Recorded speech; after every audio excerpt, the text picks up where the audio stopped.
You can start now. Okay. Anything you want to do to kick us off before I jump in? Yeah.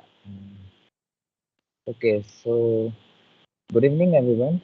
I heartily welcome you all to the sixth episode of Product Matters, India's largest student-run product event. In today's session, we'll learn about building a product CV. A CV is the foremost document representing what you have done and what you have offered to your hirer. It says your skills, experience, and so shows them you're the right person for the job. But where do we start and how to build it? Well, we have the perfect man to answer this question, Mr. Clement Kao, founder of Product Teacher and co-founder of Product Manager HQ. He's a San Francisco-based product manager, speaker, author, coach, founder, entrepreneur, and a prime example of the diverse profiles a product manager can have. An award-winning PM career coach and classroom instructor, he has shipped 10 multi-million dollar products at Movoto and Blend and continues to launch new high-impact products. So get ready for a fruitful session and get all your doubts cleared. Handing it over to you, sir. Okay, thanks so much. Let me go ahead and share my screen. Let's do this. Can everyone see my screen okay? Yeah, it's looking fine. Okay, great. So again, thanks so much for the introduction. Again, I'm Clement, and really my job is to make product management easier for everyone. I've had the opportunity to work with professionals from Google, Facebook, Amazon, etc.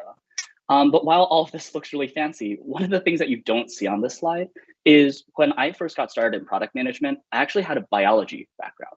I didn't know anything about how to work with engineers. I didn't know anything about how to work with designers. I was just completely lost. I didn't know what the heck I was doing.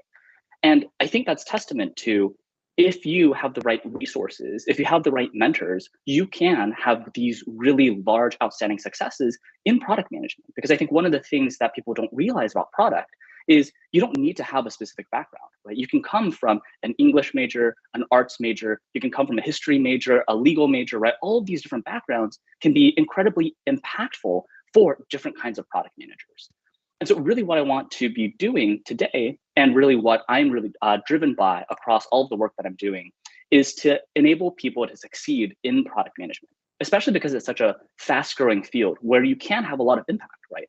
If you think about it, a product manager, they're creating products, right? These digital experiences that impact thousands of people, sometimes millions of people, in fact, sometimes billions of people. And that's really, really awesome. So I really want to be able to give everyone the ability to have that more solid head start, than I did. Because frankly, when I started, I didn't know what the heck I was doing. It was very, very difficult. And so I don't want anyone to have to face that same challenge that I did.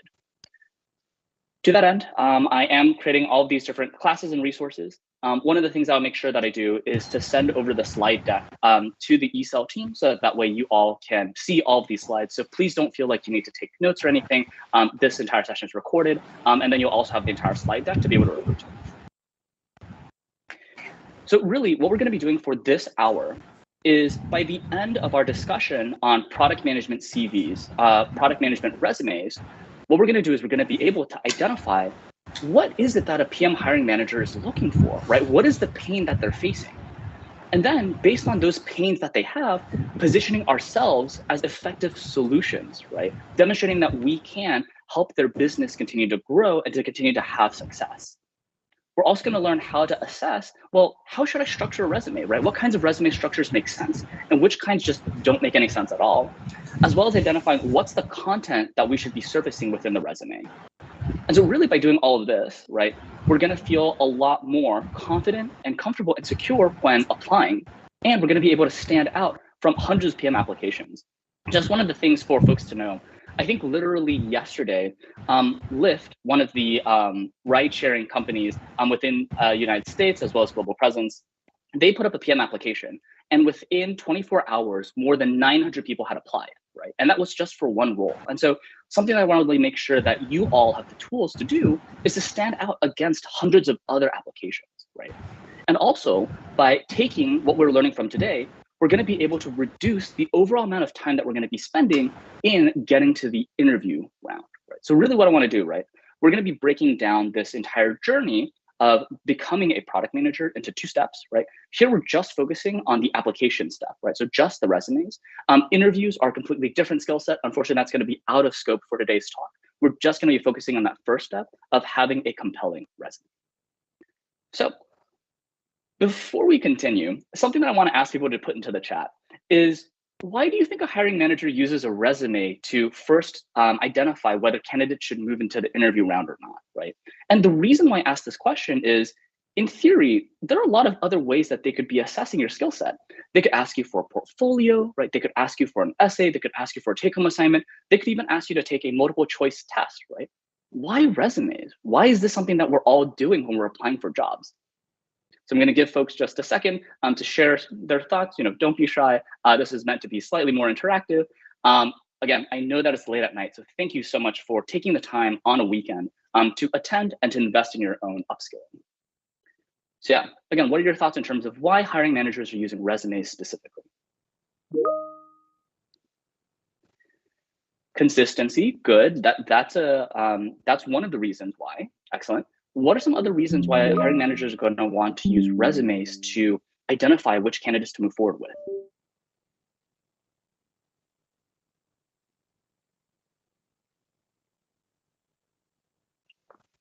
Good. It's a summary of someone's experiences, right?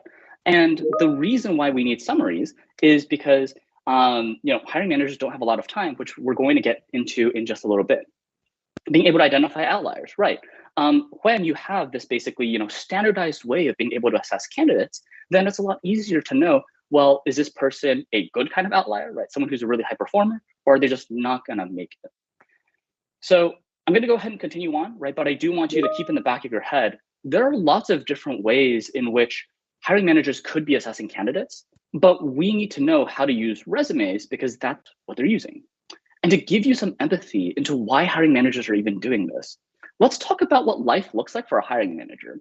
And I know that for many students and starting professionals, right? You may not have been a hiring manager before, and so you might not know what their life looks like. So let's talk about it, right? What does it look like when a hiring manager is trying to find a PM candidate? Well, first, they need to go source candidates, right? They need to go reach out and find who might be potentially good fits, right? So they need to go look across LinkedIn, look across different campuses, et cetera. And then once they have all of these different candidates that they could bring in, then they're going to screen them, right? Well, who does it actually make sense to then be able to interview, because interviews take a ton of time. And then after that, we have to interview the candidates. And then after we interview them, then we have to go and look across all the different hiring rubrics, right? So, hey, interviewer A and interviewer B and interviewer C, what did you think? If their scores don't align, then how do we figure out how to get them to align, right? We eventually figure out, okay, this is the candidate I want to move forward with. We're going to give them an offer. And then after we give them the offer, we're still not done, right? Then we have to go tell the candidate, well, you should join our team and you shouldn't join other teams, right? Because many times when a candidate gets a PM offer, they typically get a lot of PM offers from a lot of different other companies because they're high performers. And so that in itself, right? All of that stuff is what a hiring manager is doing the entire work week. And problematically, a hiring manager, that's not just their only work. Hiring managers are typically directors of product, VPs of product, heads of product. And so they still have to move the day-to-day metrics, right? They still have to actually go build products. They still have to set product vision, product strategy, product execution. They still have to work with cross-functional stakeholders. And so when you think about it, a hiring manager's life is not that easy. There's a ton of stuff that they need to go get done on top of their day-to-day work. And so because they have so much to get through, right, they can't talk to every candidate. And so I think something that I've heard from people before is, hey, I sent in my resume and I'm really frustrated that they never responded to me. And that's not because that's not because they don't like you, right? It's not because they're snubbing you. It's just that they don't have time to respond, right? Many times it can take many weeks for them to be able to look through all of the different applications that came in. And on top of that, a lot of times when people say, oh, well, I'm just going to email the hiring manager to see if I can talk to them for 30 minutes. Imagine if they said yes, and then they had to say yes to another 100 people. That's 50 hours that they have to spend just talking, right? Like that's a full work week. And so they can't do that, right? And so even though I know it feels really weird to not be able to talk to the person who's going to be hiring people, they just can't, right? We just need to empathize with them that they're going to be underwater. There's so much work that they need to go do. And so that's why they use resumes to filter out candidates so that the best, right, the people who they think are going to be the most likely fit, then they can actually dive deep in the interview process. And so the reason why resumes are incredibly powerful from a product management hiring manager's perspective specifically is because it actually tests you on lots of different kinds of product management skills. It's actually incredibly valuable. Can you tell a really good story about yourself, right? Because as product managers, we're always telling stories about why you should use this product, why you should work with this company, right? Why you should not use a competitor. And so we need to do the same thing within our own resumes. Do you know how to work with other teams, right? Do you know how to measure the work that you're doing, right? So if you ship something, if you do a project, how do you know if it worked or not, right? You have to actually measure it. And so they want to see, well, do you have the analytical skill set? And on top of that, a resume, you need to demonstrate that you know how to create things that people like to use, people like to read, right? Ultimately, products are very visual, right? If you're using a mobile app, if you're using an e-commerce store, right? No matter what it is that you're doing, there's going to be a visual component to it. And so if your resume looks really hard to read, then they're going to know, oh, I probably don't want to work with this person. But if your resume is very easy to read, very pleasing on the eyes, then they'll say, oh, this person actually understands what a good product looks like. And so as you can see here, a resume actually has a lot of predictive power into, are you likely going to be a good product manager for our job or not? Right? And so really keep these in mind, right? A resume is not just something where you check off the box, right? They told me, oh, I have to do a resume, so I'm going to go do a resume because it's part of the thing that I have to go do. It's actually more, this is a test, right? We're trying to test you on, can you actually do product management? And the resume is actually part of the test, right? So really think about that, right? Really think about investing time into building a resume that's going to stand out. But in terms of how to get a resume to stand out, right? And so this one slide is the only slide that I want you to remember from today's entire talk, right? Literally everything that we're going to be talking about later in terms of how to build your resume, in terms of how to stand out, all starts from here, the recruiting golden mindset. What do I mean by this? A lot of the time, right, when I hear people trying to break into product management, they say, I want to be a product manager. I think it's going to be so exciting to be a product manager, right? I've heard that the pay is really good. I get to work with really smart designers and engineers. I get to really work with users, get to change their lives. I want to be a PM, me, right? Question, does a company care? And I know this is going to sound really harsh, but the answer is no, they don't care whether you want to be a PM or not, right? Because there are so many other people who also want to be PMs, right? What does a company care about? When a company creates a PM job, they didn't create it just so that you could take it, right? They created it because they have a problem right now. When a company creates a PM job, they're in pain. There's something that they can't get done with their current workforce, right? And that's something that I think a lot of people don't realize, right? When companies are creating jobs, it's because they're in pain and they can't solve this problem with the people that they have now, right? Maybe they need to have more bandwidth, right? They're trying to expand their product and they don't have enough people on hand to invest all of those hours, right? So maybe they need more of the same, right? More of the same kinds of skill sets that they already have, they just don't have enough people. Or maybe they have a completely different problem. They're trying to do something completely different that they've never done before. Then there, you don't want to look like you're more of the same. You want to look totally different, right? So imagine that a company is trying to, break in from business to consumer products into business to business products. Well, you don't want to show them that like, hey, I'm really good at B2C, because they don't care. They're trying to get into the B2B market, right? And for example, let's say that a company is currently operating in India and they want to break into the United States. Well, you don't want to talk about how you're really good at understanding the India market. You want to talk about how you're going to help them get into the United States market, right? And so it's all about, what is the company trying to go get done, right? Like, what can they not get done with their current people? And how do we solve that pain for them? Right? So really, I want you to flip the script. Every time you see a job description, right, I want you to think about, what is this company trying to go get done with this person, right? Like, what is the pain that they can't solve with their current set of people?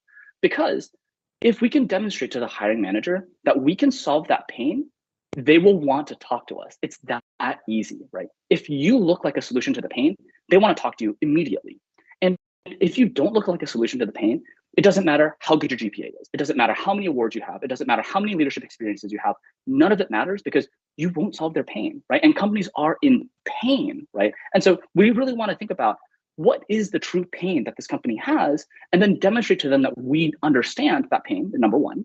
And then number two, that we're the solution to that pain. So again, as you think about, how do I get into product management? Don't try to just apply to every single company that you've seen, right? Really take the time to think about, this one company that I'm going to apply for, what is it that they need, right? Do they need someone who's really analytical, right? Someone who really understands data? Are they looking for someone who's really good at design? Are they looking for someone who's really good at, financial models, right? Different kinds of companies need different kinds of PMs at different points in time. And so we need to really think about, what is it that they need? So that way we can position our resumes, our cover letters, our interview responses, all towards solving that pain. Right? And so when a hiring manager sees that you can solve their pain, and they become a lot less concerned about trying to figure out, oh, what title do we give you? How much do we pay you? All that stuff, because they're in pain. And so they want to just talk to you immediately. Whereas if you're not a good fit, right? If you don't look like a solution, even if you offer to work for free for them, right? Like, I've seen this a ton of times. People will reach out to me and say, Clement, I want to work for free at your company. I'm just going to say, I'm sorry, but that's not the problem, right? The problem is not that I need more people. It's that I need to solve some pain, and you just don't look like you're going to solve my pain. So I can't hire you, even if you wanted to work for me for free. Right? So really think about, what is the pain that companies have? So I know I'm spending a lot of time here, but this entire pain-oriented mindset is exactly how we're going to be thinking about the resume. How long should the resume be? What section should we have? How do we position our bullet points? Is all meant in service of being able to solve the pain of a PM hiring manager. That's really kind of the core goal. So now that we know that PM hiring managers are in pain when they're creating these job applications, right? When they're trying to look for PM candidates, what are they looking for, right? What are the things that we really want to make sure we're highlighting as we're moving forward in the recruiting process? So in terms of what they really need from a product manager, right? The first thing that they're looking for is someone who understands how to strategize, right? So someone who can look into the future and think about, where's product going to be in 1 year from now, 3 years from now, right? Kind of, how do we build up our products in such a way where our company continues to take market share, continues to become a market leader, right? But as you can imagine, it's almost impossible to be able to assess whether you know how to come up with strategy, especially because, just for like real life context, when a company tries to come up with a product strategy, it typically takes them 3 months, 6 months, a year, sometimes 2 years to come up with that strategy. And so there's no way that they're going to tell you, oh, we'll come up with a strategy and be able to quickly identify whether you're a good fit or not. However, there are some things that are proxies, are leading indicators that you're likely going to know how to do strategy. Right? And so do you know how to structure your thoughts? Right? Can you structure a problem? Can you break down a problem into its component pieces? And can you lead, right? Kind of, if you know how to lead different student groups, lead different student projects, lead different kinds of initiatives, well, then you're more likely to be strategic than not. And so as we work through the resume, as we work through cover letters, interviews, etc., we want to demonstrate that our thinking is structured, it's rigorous, right? We understand how to break down the problem and frame it. And we also know how to lead groups. But strategy is not enough, right? I think a lot of times people kind of assume that, oh, well, product manager, they just need to come up with like the next big new thing that's really exciting. Right? Like, let's come up with something with crypto or something with blockchain. It's gonna be really, really cool. That's not true. Product managers aren't just looking at the future, they also have to look at the present. How are we gonna actually build something today, right? How are we gonna get something into the market next week? It's all about execution. But again, you're not gonna be expected to have worked with designers and engineers before. You're not going to be expected to know how to code. You're not going to be expected to know how to design. Instead, they want to see, can you make stuff happen, right? And so what they want to see is a track record that you've actually tackled projects before, right? That you've actually interned before, that you've actually worked before. And they also want to see, can you measure your work, right? Because think about it. As a product manager, we're investing hundreds of thousands of dollars, sometimes millions of dollars of designer time and engineering time to build this thing that we don't know if people are going to like or not. And so if we can't measure our progress, then that's a big risk, right? Like we can't have people like that within our company. And so it's all about measuring the kind of work that you did.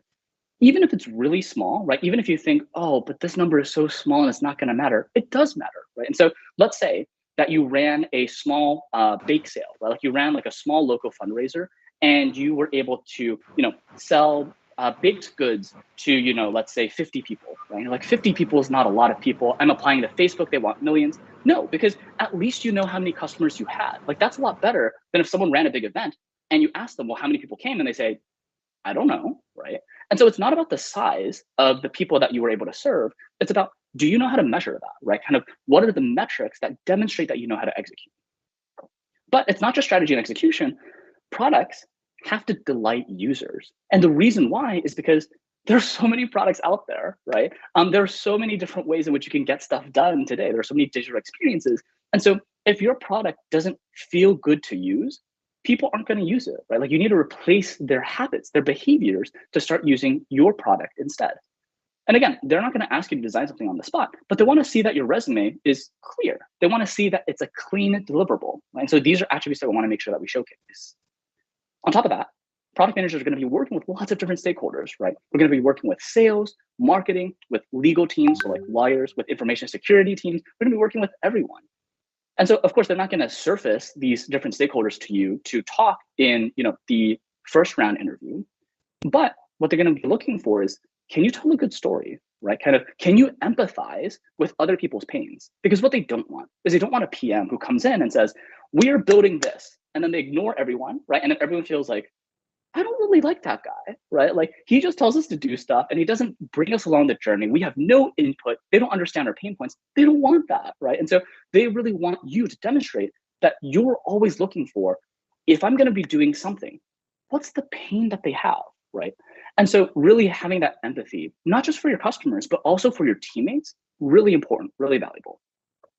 And then finally, product managers are expected to strengthen the organization over time. You're going to be conducting these different retrospectives where after you've done some project, you're going to sit down with the team and reflect on, what did we do well? What are the things that we could have done better? And actually taking that time to improve. Of course, you're not going to be able to do this within the resume itself, but they want to see that you know how to think, how to grow, right? They want to see that you're able to identify, well, here are some things that we could have done better, and here's how we're going to be doing it better in the future, right? Basically, we're never done improving. We're always looking to improve. So these are the kinds of things that hiring managers are looking for within your resume, your cover letter, your interview, etc. Okay, so now we have a clear understanding. What are PM hiring managers looking for? Now we can start to talk about, well, how does this actually flow into how we should be building our resumes, right? And so exactly like everyone was mentioning within the chat, resumes need to be short because they're summaries, right? They're a test of prioritization.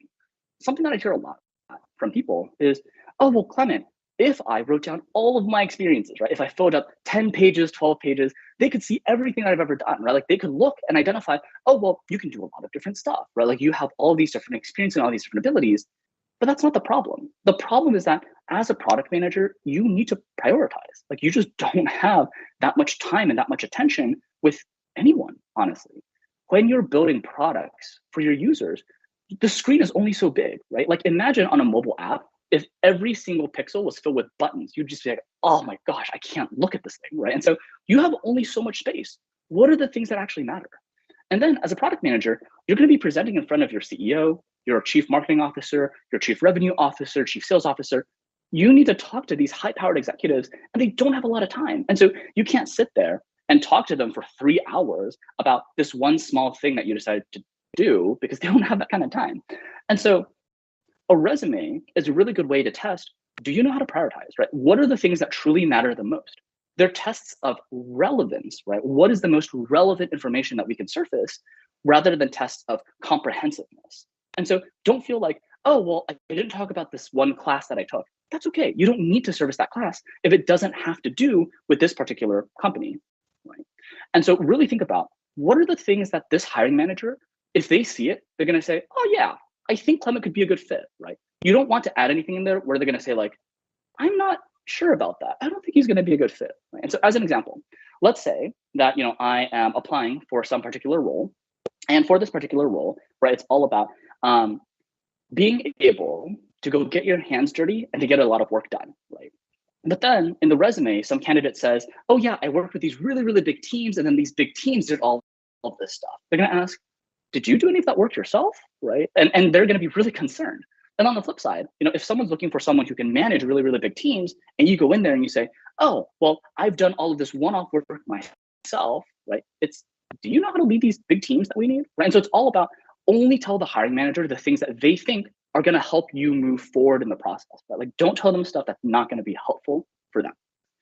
So again, something that we want to keep in mind is that a hiring manager, they're trying to close these PM roles, and they've got hundreds of applications. And so assume that they only have 5 minutes to look at your resume. Right? So your resume needs to be really clean and really short, right? Like if it's 12 pages long, they're going to look at it, they're going to say, I don't have the time, I don't want to do this, and they're just going to skip it, right? So really make sure that your resume is short and easy to read.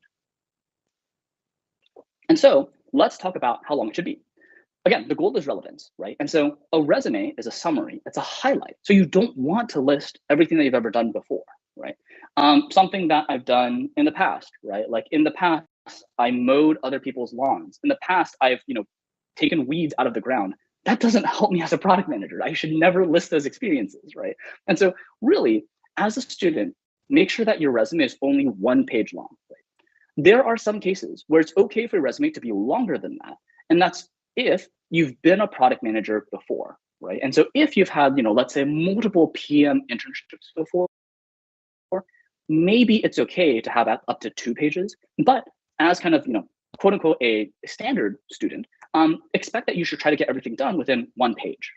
Because again, if it's longer than that, they're going to say, I'm not sure that this person knows how to prioritize. And so I don't know that I want them on my team, right? Because again, product managers, we're dealing with thousands of data points all at once. We're dealing with all these different users, all of these different stakeholders.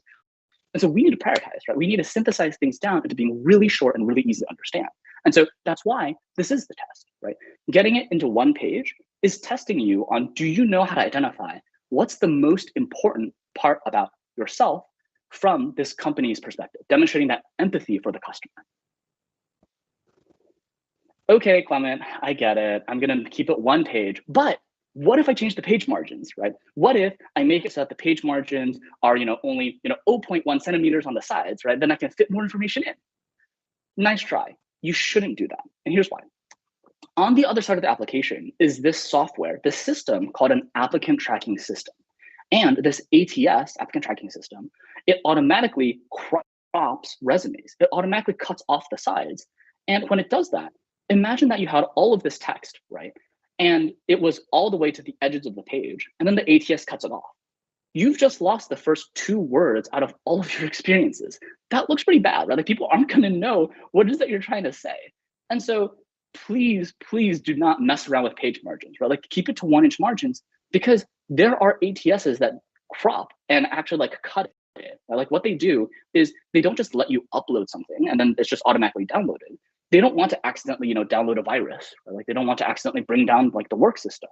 And so that's why this ATS automatically processes, okay, here's a new PDF that is not even related to what the original person sent in. And this is something that we know is safe for the company to look at, but won't have any viruses, it won't have anything that, doesn't make sense to look at, right?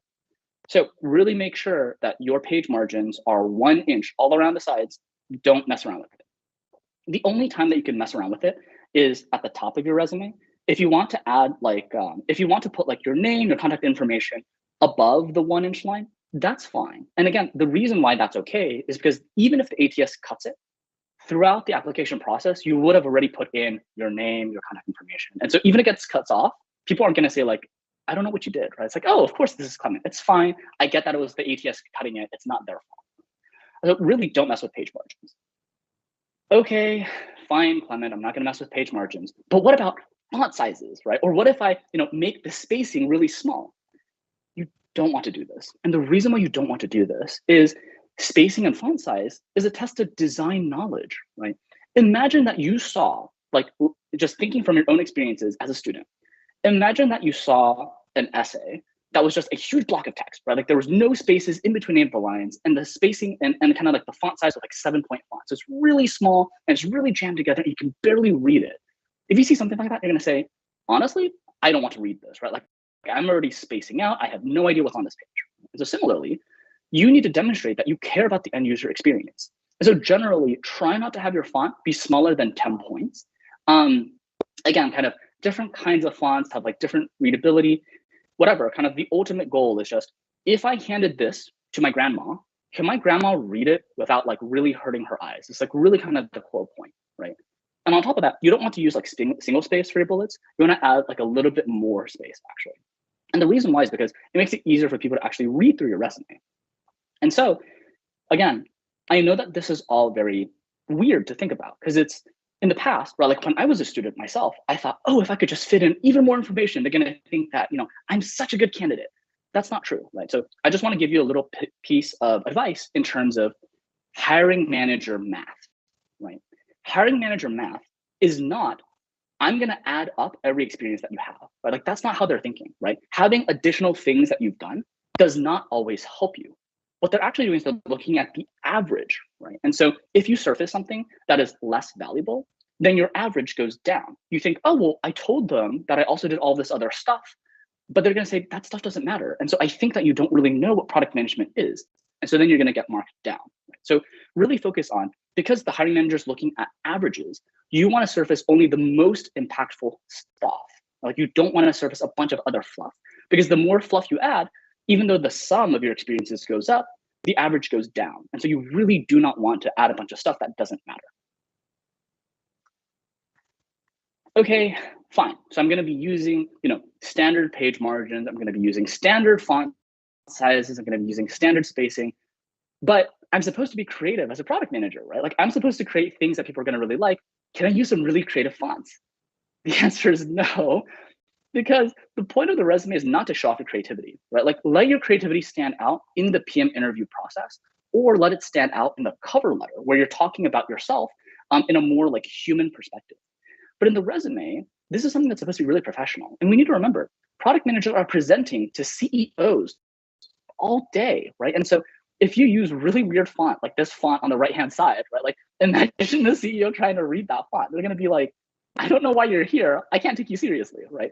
And so focus more on the strength of your experiences and less on the creativity of your font. Okay, final piece, and just in terms of like general colors, go ahead and just use black text on white background, right? Like maybe sometimes it's okay to use like neutral shades of blue, but like don't use anything that's like crazy bright, like let's say neon pink or neon green or whatever. And again, here's the reason. ATSs, they will automatically just grayscale colors, because what happens, again, from a company's perspective, think about it from the company's perspective. Some hiring managers like to print out resumes to look at them. Imagine that a hiring manager had to print out 900 colored resumes. Like the company would just go, they would lose so much money on just like color ink costs, right? And so that's why they will automatically grayscale the resume, so that way if they do print stuff out, it's going to be black and white.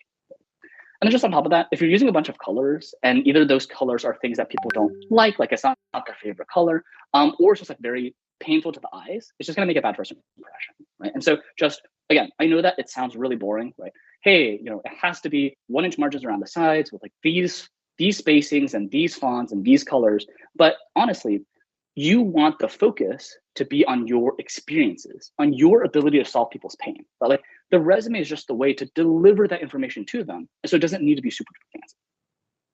Okay, so now we've clarified a lot of myths about what should a resume generally look like? And these kinds of things, it's necessary for us to cover, but it's not sufficient. Now, like just because we know what a resume should look like doesn't mean that we know what the content within a resume should be. So let's talk about that. So within the resume, again, let's take it all the way back to the hiring manager's lens, right? Like looking from their eyes, what are they trying to go get done? The only goal, the only thing that they're doing as they're assessing all of these different resumes, is this person going to solve my current problems? And are they going to solve my future problems, right? If the answer is yes, they want to interview you. If the answer is no, they don't. It's pretty simple.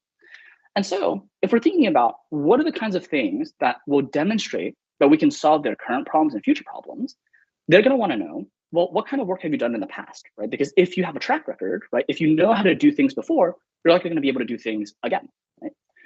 In terms of your extracurriculars, right? In terms of your volunteer work, your leadership work, your student group work, etc. These are all really valuable, right? So they want to know about this. In terms of the skills and the knowledge that you bring to the table, well, they want to be able to see that. And on top of that, they need to see quantifiable impact, right? What are the numbers that you moved? Something I just want to make really clear. Products serve businesses.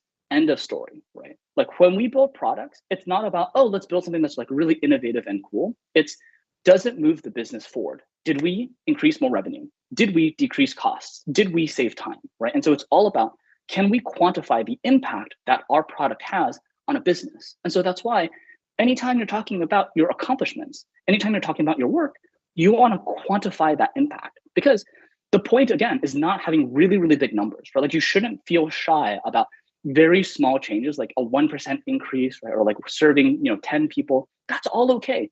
As long as you know how to quantify, you're already ahead of the curve. Like you're better than 75% of all applicants, because most applicants don't know that they should be quantifying their impact. So the way for you to stand out is really quantify what are the numbers that I was able to move, because by demonstrating kind of this metric-oriented mindset, you demonstrate that you understand that products serve businesses. And that's really important for the PM hiring manager. So this is the kind of stuff that we want to make sure that we include. So from there are really kind of 5 core sections that we want to include in the resume. Right? And so you want to be able to include like your full name and your contact information towards the top, right? And then we want to make sure that we include our work experience. And so any full-time work that you've done, if you've worked as someone who was on contract, whether you've done part-time work, and both paid and unpaid internships, these go under work experience, right? Anything that you've done kind of outside of the workplace, right? Any certifications, any volunteering or like honors and awards, that sort of stuff, even though that's less immediately relevant, again, like you're a student and most employers understand that. And so they're not going to expect you to have a bunch of work experience. And so it's okay to use a lot of extracurriculars to demonstrate that you can be a really good fit for them. And then education is just valuable, right? Because it demonstrates your training and knowledge, right? And so again, I'm not going to dive into every single little bit here, but just these are good things to show in general. The one minor thing is if you don't feel like proud of your GPA, so like let's say your GPA is less than 3.7, it's okay to not surface it, right? Like something that employers are generally learning is GPAs are not really good predictors of whether you're going to be good on the job, right? Because GPAs are just, do you know how to take tests in an academic environment?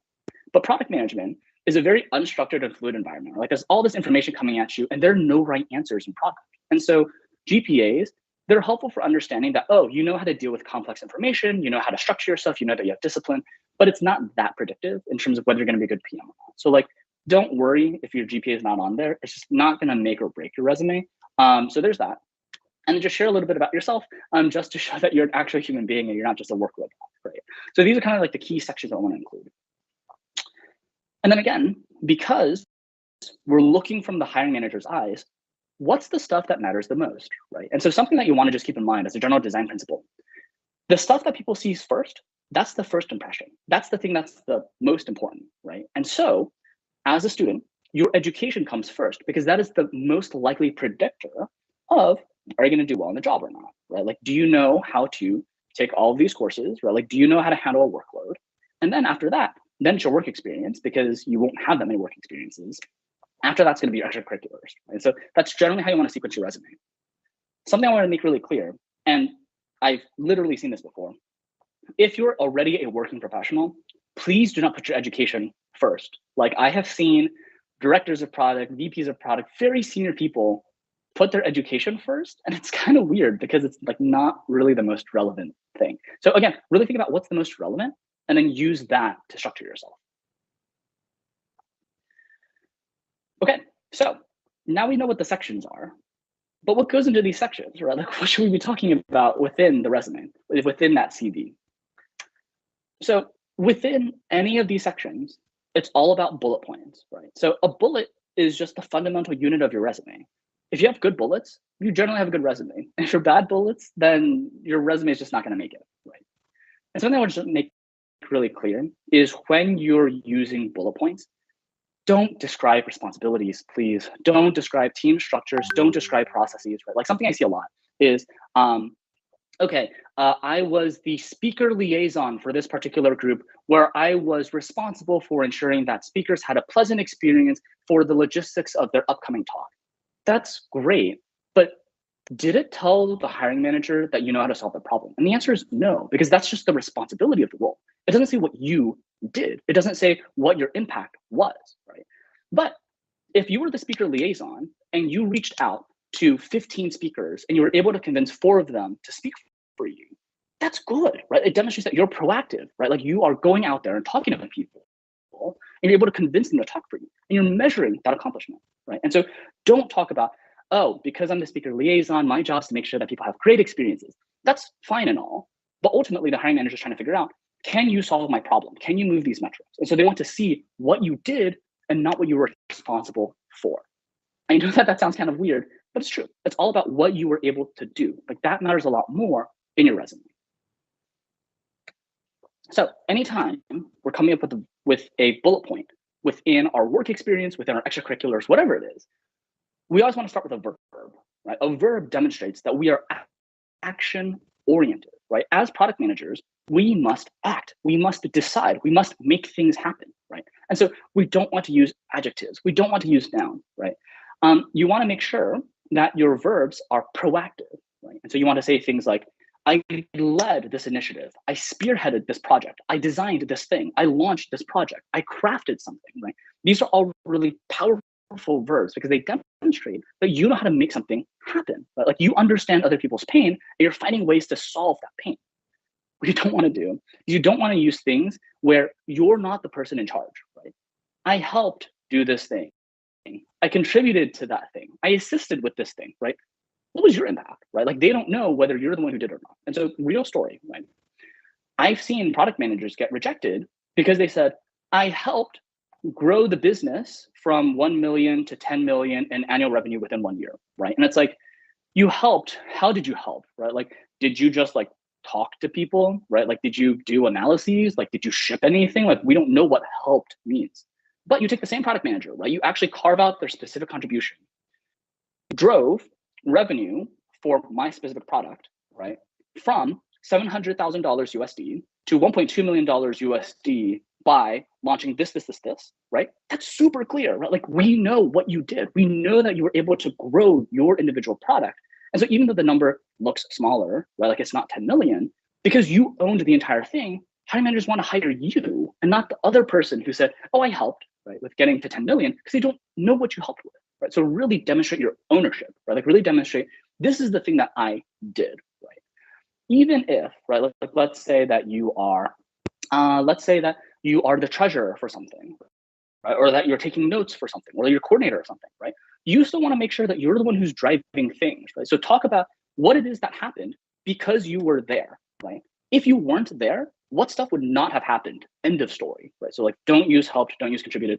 And I'm not saying that you're not going to be a team player on the job. You will be, right? Like product managers, we're always working with other people, but let the team player stuff come out in the interviews. Don't focus on it in the resume because then they're not going to know what your contribution was. The other thing that you just want to make sure that you do, please don't use nouns or adjectives in your resume, right? Like I cannot tell you the number of times I've seen people say, I'm innovative, right? I'm driven, I'm a leader. That's great. But again, look at it from the hiring manager's perspective. If they see this resume come in and it says, oh, I was so innovative, I was so strategic, you're gonna say, it's nice that you wrote that, but prove it, right? Like, do you actually have the experience that backs up that you did this? Because it's so easy for anyone to say that, right? It's so easy for anyone to say disruptive, innovative, passionate, strategic, expert, right? Like those words are so easy to write. But when you back it up with, this is the thing that I did, and here are the numbers that I moved, they can't question you anymore. They can't say, oh, well, I don't know if you were innovative or not. They can say, oh, well, it's pretty clear that you were innovative because you did this thing with these metrics, right? So really focus on using verbs to structure your bullet points, right? And then just cherry on top, if you can use different kinds of verbs, that'd be great. Don't overly worry about this bullet point, but just really focus on, I want to use a verb to prove that I've done something for my group, for my users, for my community. It's all about the verbs in your resume. And as I was saying before, your bullets need to have numbers, right? Because that proves your impact. It's super easy to just make stuff up. And again, I know that none of us here are, going to be trying to fudge the numbers or be people who are not. Like, I'm not accusing anyone of saying that, they're going to misrepresent themselves. But it's really easy for people who aren't you, right? People who are less morally structured, right? People who are, less outstanding, to make stuff up, right? To say that, I'm a leader in blah, blah, blah, blah, or like I'm innovative in blah, blah, blah, blah. It's too easy for people to just write stuff. And so when you have verbs and numbers, it's very hard to be able to make that stuff up. Right? So when we think about the numbers that go into our bullet points, right, they can either be inputs or outputs. So outputs are the things that hiring managers really care about. And so these are the kinds of things that you want to start focusing on as a student right now. Start to capture this information. If you're not doing this right now, start doing it. Right? And so these are the metrics that you were able to move, right? You were able to increase revenue. You were able to get more engagement. You were able to get more usage. You were able to drive more profits. You were able to save all of this time, right? And so in terms of, for example, outputs, right? Like, let's use this particular event itself, like just as an example, right? An output is the number of attendees that came, right? Whereas an input is, the kinds of data points that you looked at to decide how you would run a marketing campaign for this event, right? Or an input might be the size of the team to run this event, right? These are inputs. I'm not saying that inputs are bad. Like, inputs are helpful, but they're less predictive of whether you're going to be able to move metrics on the company's behalf. Right?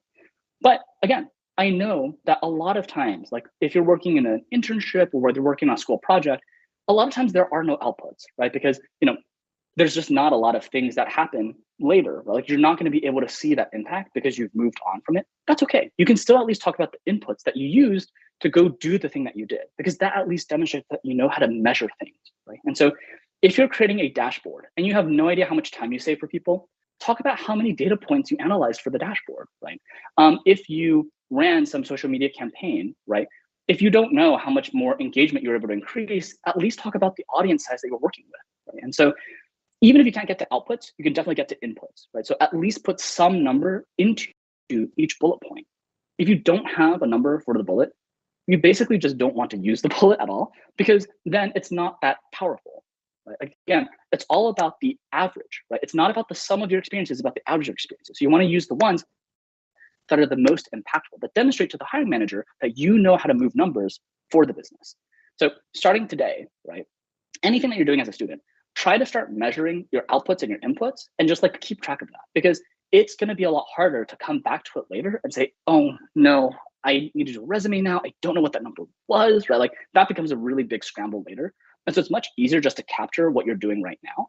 And if you're working on a project right now and you don't have outputs to measure, start thinking about it, right? Like, what are some things that we could measure? Or like, even if you're doing a school project, right? Like, let's say that we are writing some sort of algorithm for something, I don't know. Like, let's say, we have like some computer science majors or whatever. You can still look at some outputs, right? Like, oh, how accurately were we able to classify these things, right? Or like, what was the time it took for us to be able to get to some result? Right? Like, there's still outputs that we can do, even if they're not like business outputs, like revenue or profits. You can still get to, this is the real world impact. Like, this is the thing that happened because I did this thing, right? So really focus on your outputs as someone who's looking to break into product management. Right. Other things about bullets, each bullet should just be one achievement, right? Like, try not to stuff multiple achievements into the same bullet, just gets really hard to read. And also try not to use multiple bullets to say the same achievement, right? So if you can, right, don't use sub bullets, try to keep bullets pretty short, right? Like, don't use lots and lots of lines, because that just becomes a paragraph. And by doing so, this just demonstrates that you know how to scope your stories, right? Like, you know how to talk about yourself. So I know that all that sounds kind of abstract. So I've put together some example bullets here, right? So let's just look at the first one. Delivered, right? So this is a past tense verb.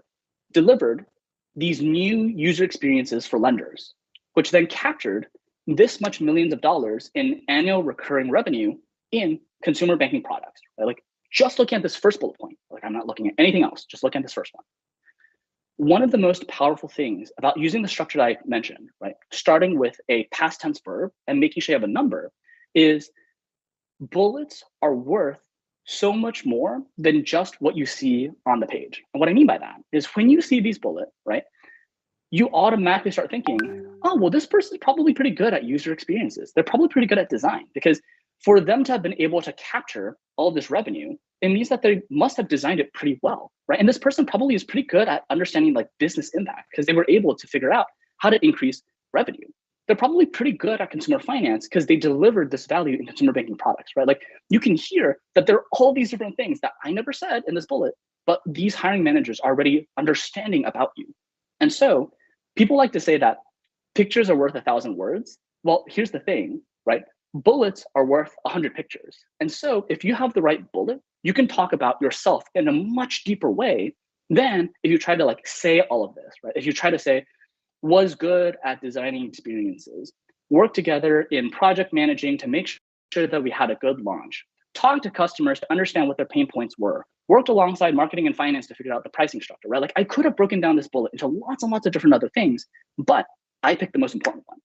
Delivered new lender experiences, capturing this much revenue in this vertical. You automatically assumed that I understand how to work with sales and marketing, that I know how to work with legal compliance, that I know how to work with user experience, that I know how to work with engineers, right? There are all these things that you assume about this candidate, even though it wasn't explicitly written, right? And so again, I want to make sure that like you have the slide deck. And so like these are powerful verbs coupled with powerful numbers that demonstrate your impact, right? And so use this as kind of this like guide to think about what are the bullets that I can be telling where I can tell people a lot more about myself without necessarily having to write out every single detail. Okay, I know that it's late at night. We've pushed on, we've covered a lot of material. Last piece, I promise. Something I just want to talk about before we wrap up today is customizing your resume, right? So what do I mean by that, right? Well, a lot of people, right, what they do is they create this resume one time, and they take this resume and then they send it to dozens and dozens of different roles, right? We call this spray and pray because you're sending it everywhere and then you're just hoping that's going to work, right? And the reason why people do this, right, it's, oh, well, if I have the one resume, then I can apply to all these different places, right? It takes a lot less time per application. I don't need to spend so much effort per application. And the more I apply, the more likely I'm going to get someone to want to interview me, right? Like it's all a numbers game, right? Like the more I send, the more someone's going to want to work with me, right? No, that's wrong. I'm going to tell you why that's wrong. But first, before we get in there, right, like I want to take it a step up and break down the problem more thoughtfully. Right? So a lot of the time, right, the way that people think is more applications means it's more like I'm going to get an interview, right? And so the way that a lot of us think is the number of times I get invited to interviews is the number of applications I send times the percentage chance that I'm going to get invited, right? And when we break it down to this piece, when we think about the percentage invite, right, it's really hard to move that on your own if you don't know what a good resume looks like. But it's very easy to just increase the number of applications. And so a lot of people, they just make good enough resumes and they hope that they've applied to enough places, right? And again, from a candidate's lens, this kind of makes sense. But let's look at it again from the company's perspective, right? Let's look at how companies are making hiring decisions. Because again, we want to really think about how are companies making decisions? What are the pain points that they have so that we can solve it for them? So imagine that you're a hiring manager. And again, I know that this is hard because you haven't been one before, but let's say that you could look across all these different candidates. Who would you pick? Of course, you would want to pick the best person, right? Like, for example, let's say that you went to a grocery store, right? You went to a grocery store, there are all these apples in the pile. Do you pick the apple that's good enough? No, you pick the apple that looks the tastiest, right? Like you pick the apple that looks the freshest, right? And so when companies are choosing, they do not pick people who are good enough. They pick the best, right? It's exactly the way that you go to the supermarket and buy groceries. Like you're not just gonna take the good enough stuff because it's just good enough, right? Oh, it's a fair price. And like, oh, this is the average, so it's fine that I have it. No, in that pile, whatever's the best looking apple, you're picking that one, right? And so companies are exactly the same. let's look at a scenario, right, where there are 4 people who apply, right? So there's A, B, C, and D. And for each of these people, right, like I've come up with this, imaginary metric, right? Like let's pretend that we knew how well they fit this particular job description. And so person A, and they kind of fit, they're like 50%-ish fit. Person B, oh, they're a pretty good fit, right? Like they look like they can do it well, like 80%. Person C is just like, oh, this person's just not relevant at all. They don't know what they're doing. We don't want to talk to them. And person D is like, oh, they're pretty good, right? They're 70-ish%. If you're a company, right, you're going to pick person B. End of story every time, because they're the best person you could talk to, right? Like, why would you talk to anyone like person C? That just doesn't make any sense. Okay, that's fine.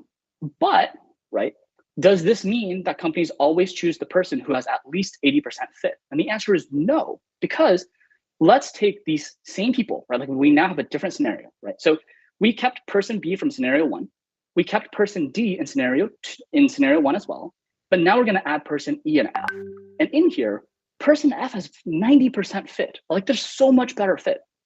Question, should the company talk to person B in scenario number 2? The answer is no, of course not, because they're not the best, right? They should talk to person F because they are the best. And so look at this. In the first scenario, person B was the best fit, and so they moved into the interview round. But in the second scenario, person B was not the best fit, and so they didn't make it. And so we need to think about it this way when we're trying to create our own resumes, right? If we create a bunch of different resumes and we're always 50% fit and there are people who are ahead of us, we will never, ever, ever make it to the interview round. We just won't, because there will always be people who are better fits than we are, right? And so that's why we need to think about, how do we actually write these resumes, right? Like kind of how do we make sure that we're demonstrating the most fit possible with the resume? The thing that I just want to make sure that we discuss, right, is because different companies have different needs, right? So kind of in this particular slide, because they need different things from different product managers, fit is different for different companies, right? So imagine that you're trying to work at an international company versus a local company. They need different stuff from you, right? If you're working at a small startup, they need different stuff than if you're like working at a publicly traded company, right? So as an example, in a startup, there's not a lot of guidance, right? Like things are moving very, very fast. And so they want you to be a go-getter, right? Like they want you to come up with your own processes and just get stuff done, right? But if you're working at a really big company, they don't want to see that from you. Or like they don't want to see that, oh, well, you're going and breaking all of these processes, because we're such a big company that we need to keep things consistent, right? And so if you're sending in a startup resume to a publicly traded company, they're going to say, you're not a good fit. We don't want to talk to you. And on the flip side, in a publicly traded company, you're going to demonstrate like, oh, I'm so good at meeting all of these processes and improving these processes, blah, blah, blah. If you send that to a startup, they're going to say, you don't seem to know how to work independently. You don't seem to know how to get stuff done without all these systems and big things in place. We don't want to work with you. Right? And so it's all about making sure that you understand fit is different for each different kind of company. And so because fit is a moving target, a generic resume is never going to have good fit for all the different roles that you're going to apply to. And so what that means is that we need to actually create different resumes for each job that we apply to. And I know that that sounds crazy, right? Oh my God, Clement, it took me like 10 hours to come up with my first resume. You want me to do that again and then again and then again, like every time? Yes, but no. Like I'm not saying that you need to go and spend, hundreds of hours just pumping out resumes.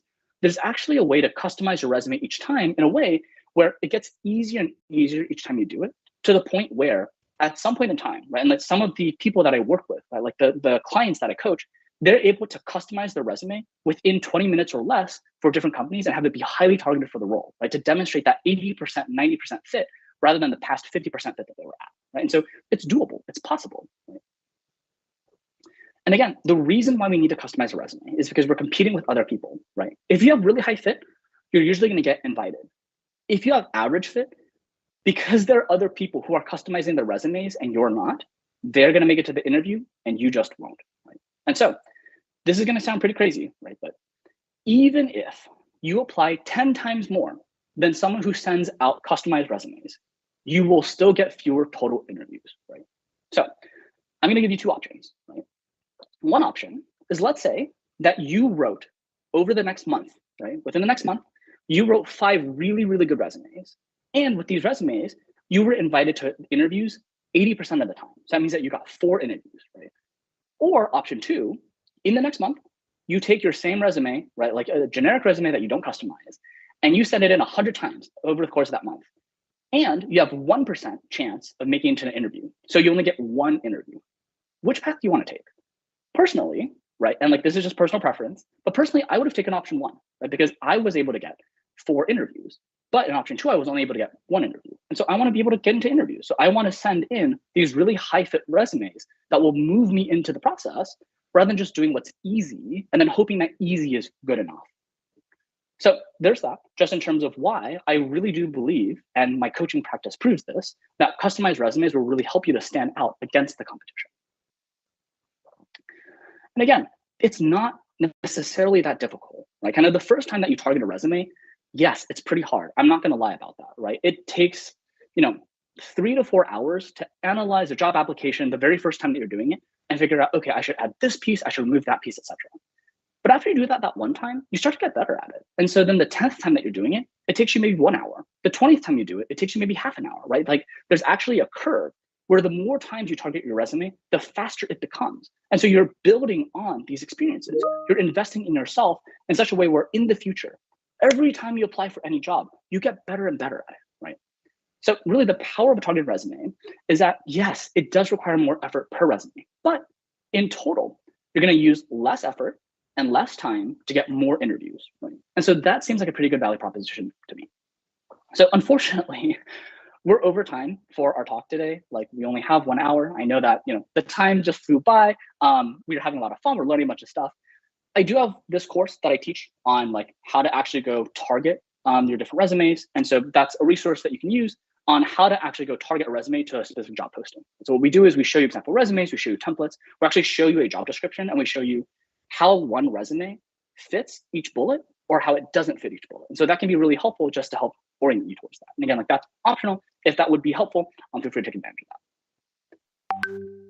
So yeah, so we covered a lot of material. That basically wraps all of this up, right? So again, just summarizing the key points, right? Just like the most important thing, number one, we need to solve companies' pain. End of story. If you want to be a product manager, figure out what the company's struggling with and show them that you can fix it, right? Number two, your resume's format matters, right? So try to keep it clean and professional. Number three, if you can make sure that your bullet points start with verbs and have numbers, you're going to be ahead of the curve. That's it. The only 3 things that you need to learn from today's 1 hour talk. With that wraps us up. I'm going to hand it back over to the team at ESA to ask me questions or anything else that you want to talk about. Yes, so that was a really immersive and amazing session. Everyone was so hooked to the screen.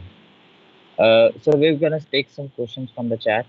I'm gonna read to you, so we can just filter out. So the first question is, how important is a letter of recommendation? Yeah, great question. So a letter of recommendation, to be honest, it depends on the company. And so some companies really care about it, but other companies don't really care. And so at least here in the United States, letters of recommendation don't really matter all that much. What matters more is that you actually have the, what's it called? You actually demonstrate that you're able to do things with your verbs and move numbers kind of with the different metrics that you're showing in the resume. That said, it doesn't hurt to have letters of recommendation. Right? So I would strongly encourage that if you have additional time, try to get at least 1 or 2 letters of recommendation for your job applications, if possible. What you don't want to do with the person who's recommending you is to have to write a different one or to have to be the one who sends it like every single time, especially if you're applying to like 10 places.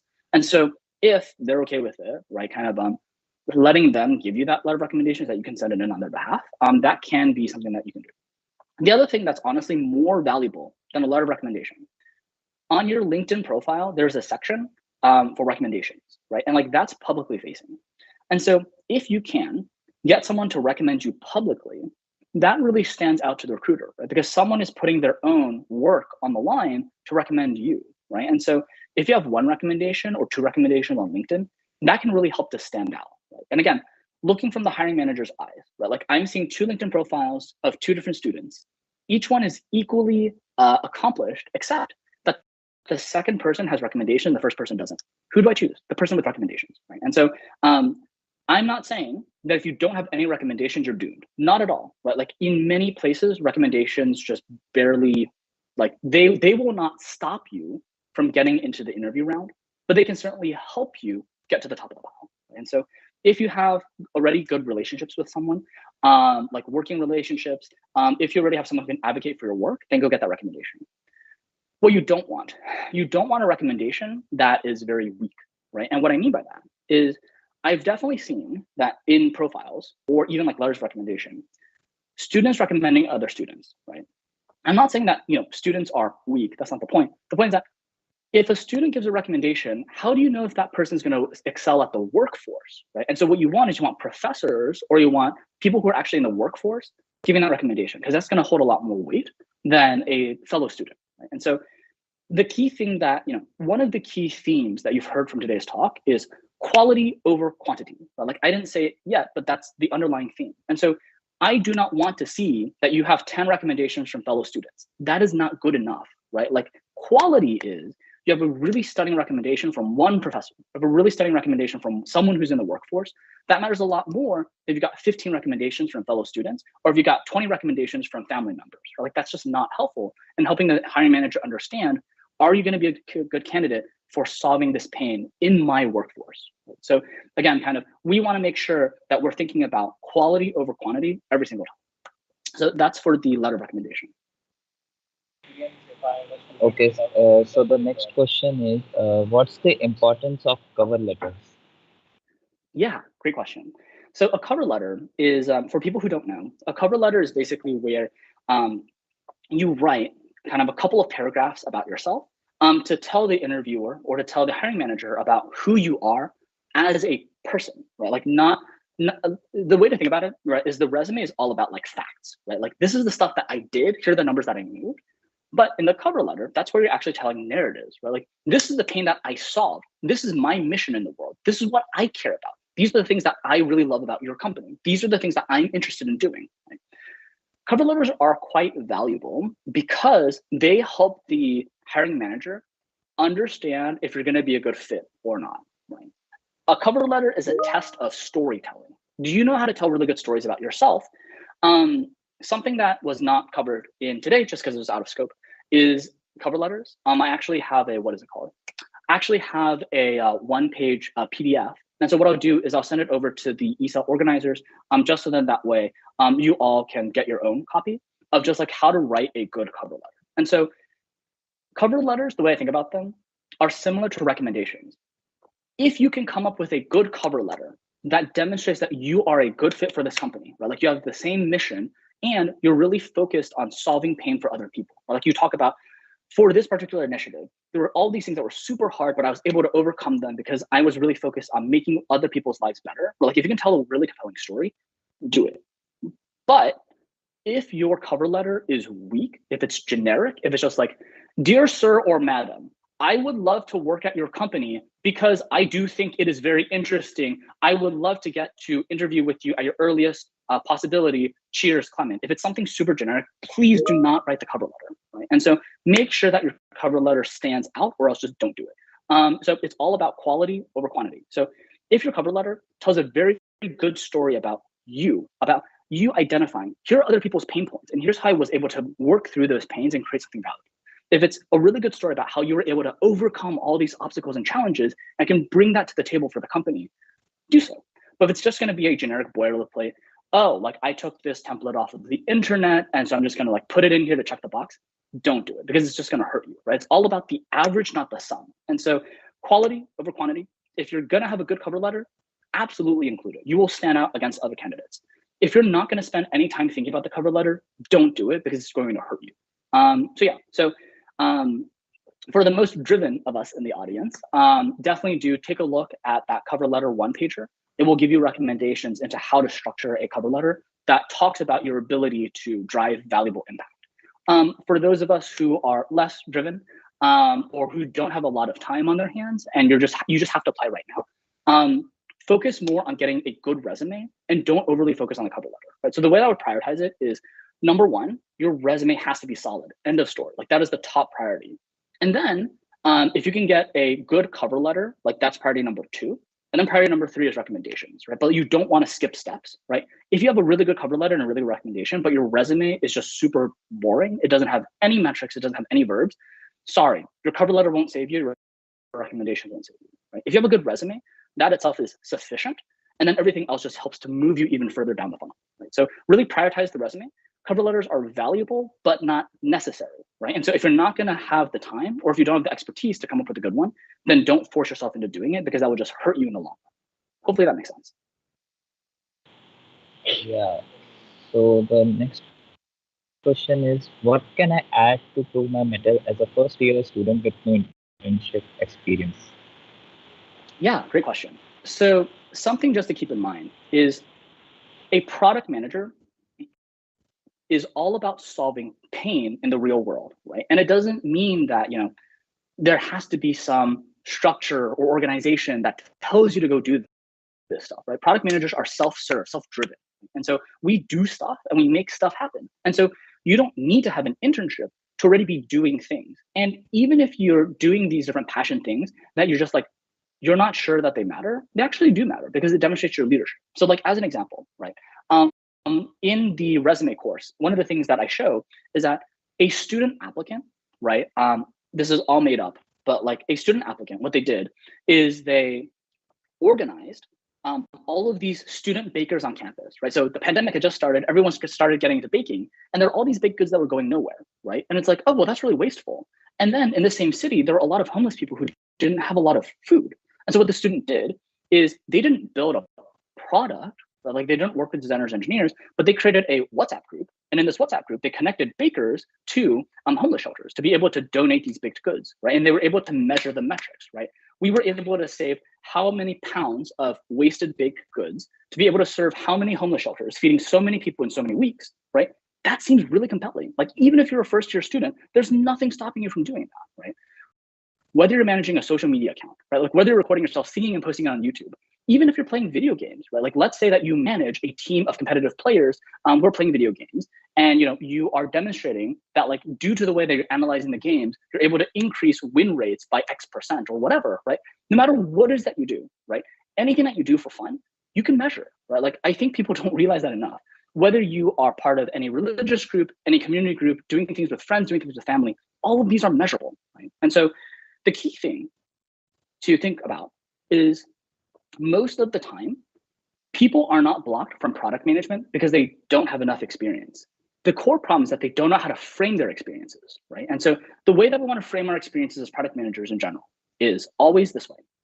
One, there is some target audience out there, or like there's some set of people out there that we want to help, is part one. Part two, what is the pain that this audience has? Then part three, how did we come up with a solution for this pain? Again, it doesn't have to be software. It doesn't have to be an actual product. And then so the third part's the solution. And then the fourth part is, how did we know that our solution worked? Well, here are the metrics that it moved, right? And so again, whether you are cooking for fun, right? Whether you are singing for fun, whether you're playing video games for fun, whether anything that you're doing for fun, anything you're doing as part of your community, any sort of student project that you do, all of them can be framed this way. I wanted to serve this core group. This core group has this core pain. This is my solution to the pain, and here are the metrics that it moved. And that is more than enough, right? Say that you're tutoring people, right? Well, if you're tutoring people, right, what are the kinds of people that you tutor, right? What are the pain points that they have? How did you solve their pain? And how are you able to measure whether you're able to help them succeed in school, right? Like, that is really, really powerful. And so it's all about making sure, not that you go do more stuff, right? Like, if you do a bunch of stuff and you still don't know how to position it, it will not help you. But on the flip side, if you know how to position the stuff that you're already doing, it will help you a ton. And so I think that's why there's a lot of people who feel, right, that like product management is very low barrier to entry, right? Basically, almost anyone could be a product manager, right? Because as long as you have the right mindset, as long as you are figuring out which audience I'm serving, what pain they have, and creating solutions that I can measure the impact, as long as you have these four parts, it doesn't matter what your past job was. It doesn't matter what your past major was. It doesn't matter what you did, as long as you have this framework, right? And so that's why so many people want to break into product management. But the problem is, if you don't have this four-part framework to tackling any problem, then you're not going to be able to stand out, right? And so, again, just using this particular event as an example, what you don't want to do is, you don't want to say, we ran this event, right? Like, that's great, right? Like, you had all these attendees, that's great, right? But that doesn't prove the four-part mindset. Instead, the four-part mindset is, one, our core audience is students who are very interested in product management. But part two, the core pain is that we don't have people who have previously hired product managers before, people who have previously looked at resumes before to show us how to write a good resume. So then part 3, the solution, is we brought in someone who knows how to do this stuff. And then part 4, the metrics, is we were able to bring in all these different attendees, right? These people were able to get XYZ jobs, etc. And so then that demonstrates the 4-part mindset, right? So almost anything that you do could look good or bad, depending on how you frame it, right? And so I would say, like, as a first-year student, there's nothing stopping you from framing your experiences into who are you solving, what is their pain, how did you solve it, what did you measure, right? Like, as long as you have these 4 parts, you will stand out. So yeah. So let's wrap this session with this last question: how to effectively showcase my college club activities in my CV? Yeah, great question. So it's basically the exact same answer that I just gave. In your college club, you're serving some audience, right? Like, whether you're serving students, whether you're serving employers, whatever it is that you're doing in your club, right? Like, there's some audience. So figure out, who are you serving? What's the pain point that they have? What are the activities or events that you did, right? Because these are solutions, and then just measure it, right? And so that's how you can showcase your club activities within your PM resume, right? And so again, even if you're not in a leadership position within a club, right? Like, let's say that you are a volunteer who goes to the beach to help clean up refuse or garbage, or etc. Right? That doesn't mean that you can't demonstrate leadership, right? You demonstrate that there are some communities where they have significant trash problems, or like, oh, there was some natural disaster that caused all this garbage to pile up, right? And so, like, this is the target segment. The target pain is, right now they don't have the ability to clean up this trash on their own, right? Like, it takes too much time and they don't have the funding. And so the solution is, as unpaid volunteers, we go in and clean this up, and we were able to clean up blah, blah, blah number of trash to then help improve people's quality of life by XYZ, right? And so, like, even if you're not in a leadership position, even as just, quote unquote, just a club member, anything that you do can still be broken down into, this is the audience that I served, this is the pain that they had, here's the solution, here are the activities that I did, and here are the metrics that I moved because of the things that I did. So that's how you would showcase your your college club activities. So, yeah.